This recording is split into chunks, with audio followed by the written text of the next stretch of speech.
So there are no perfect trades. Perfect trades cannot exist. Every trade is going to fail at some point. And for different patterns, I have different percentages. Like for a spike and channel bull trend, 75% chance you're going to get a bear breakout below the bull channel. 25% chance you're going to get a bull breakout above the bull channel, and then you have a new breakout phase. So I have these percentages that I just know. I just know them, and I know that going in, and I make sure that my risk and reward works well with my probability.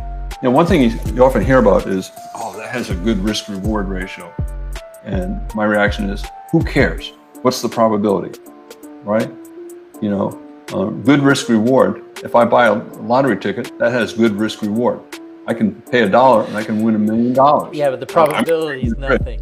Yeah, what's the probability, right?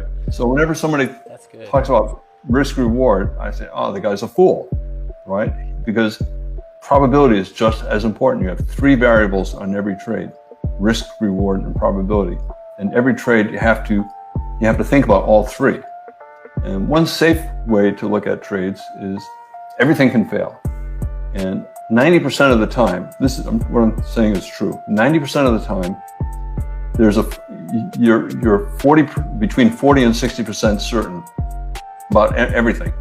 So at any given instant, on 90% of the bars in the chart, there's a 40 to 60% chance it'll go up or that it'll start going down.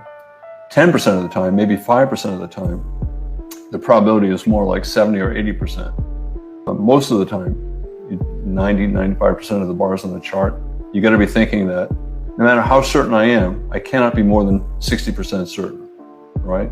And that means I'm always going to have a 40% chance of being wrong. So every trade, there's a trade-off between probability and risk reward. And if you're a scalper looking for really high probability trades, your risk reward is going to be terrible.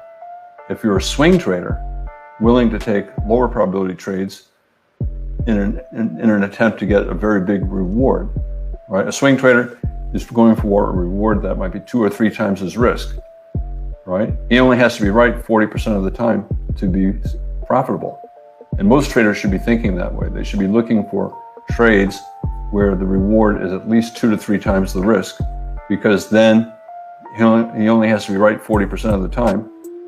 So everybody should be thinking about in terms of swing trades, because you're always going to be right at least 40% of the time. And if you go for a reward that's 2 to 3 times your risk, you're going to become consistently profitable.